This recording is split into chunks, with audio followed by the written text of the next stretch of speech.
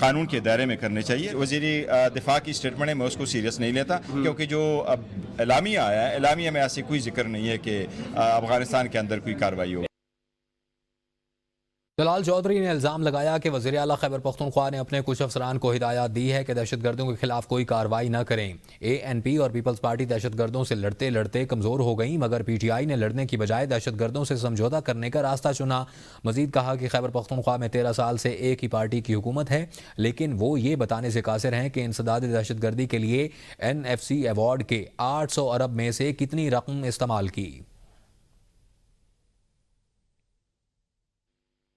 P T I نے پھر اسی طرح روایتاً پاکستان کی سیکیورٹی کے معاملے پر ہونے والی اس طرح کی بڑی میٹنگ کو پھر اس سے باہر رہی. کسی نئے آپریشن کا آغاز کرنے کی بات ہی نہیں ہوئی. نئے آپریشن کا شوشہ چھوڑا صرف. نیوز اسٹوڈیو سے فی الوقت کے لیے اتنا ہی. مزید باخبر رہنے کے لیے دیکھتے رہیے ABN, کیونکہ ABN ہے قوم کی سوچ.